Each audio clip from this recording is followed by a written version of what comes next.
ஓம் ஸ்ரீ குருபியோ நமக. ஓம் ஸ்ரீ மகா பெரியவா சரணம். பிப்ரவரி 12 திங்கட்கிழமை, தை மாதத்தோட கடைசி நாள். அன்னைக்கு இந்த ஒரு தீபத்தை தவறாமல் ஏற்றுங்க. கண்டிப்பாக செல்வம் பெருகும். தை பிறந்தா வழி பிறக்கும் அப்படிங்கிறது நம்ம எல்லாருக்கும் தெரிஞ்ச ஒரு பழமொழி தான்.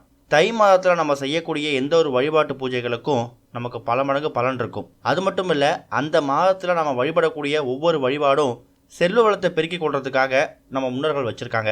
அதனால தான் இந்த மாதத்தில் வரக்கூடிய எல்லா நாட்களும் விசேஷமானதாக இருக்குது. அனைத்து நாட்களும் விசேஷமான பூஜைகளையும் வழிபாடுகளையும் செய்கிறோம். அப்படியான அற்புதமான தை மாதத்தோட கடைசி நாள் அன்னைக்கு இந்த ஒரே ஒரு தீபத்தை ஏற்றுறது மூலயமா நம்ம வாழ்க்கையில் செல்வ வளத்தை ஏற்படுத்திக்க முடியும்.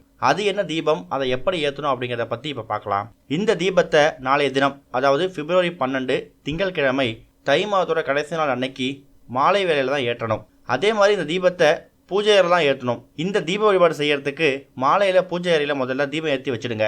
அதுக்கப்புறம் இந்த வழிபாட்டுக்குன்னு தனியாக ஒரு அகல் விளக்க நெய் ஊற்றி தீபம் ஏற்றுங்க.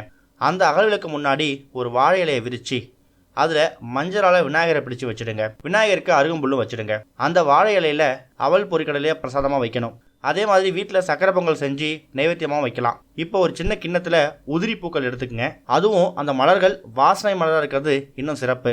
நீங்கள் ஏற்றி வச்சிருக்கக்கூடிய அந்த அகல் விளக்கை உங்களோட குலதெய்வமாவோ இல்லை இஷ்ட தெய்வமாவோ நீங்கள் பாவிச்சுக்கலாம். எந்த தெய்வத்தை நீங்கள் மனசு நினச்சிக்கிறீங்களோ அந்த தெய்வத்தோட நாமத்தை சொல்லி அர்ச்சனை செய்யலாம். உதாரணத்துக்கு நீங்கள் விநாயகரை மனசு நினச்சிங்கன்னா ஓம் கணபதியே நமகன்னு 108 முறை சொல்லி அந்த உதிரி பூக்கள் வச்சுருக்கீங்களே, அந்த பூக்களை அந்த விளக்கு பக்கத்தில் வைக்கலாம். ஒருவேளை வேறு தெய்வத்தையோ இல்லை குலதெய்வத்தையோ நினைக்கிறீங்கன்னா உங்கள் குலதெய்வத்தை பேரை சொல்லி ஒரு பூவாக எடுத்து அந்த விளக்கு பக்கத்தில் வைங்க. உங்களை பொறுத்த வரைக்கும் இப்போ அந்த அகல் விளக்கு அப்படிங்கிறது தான் உங்களோட குலதெய்வம், இஷ்ட தெய்வம், ஏதாவது ஒரு தெய்வமாக இருக்க போகுது.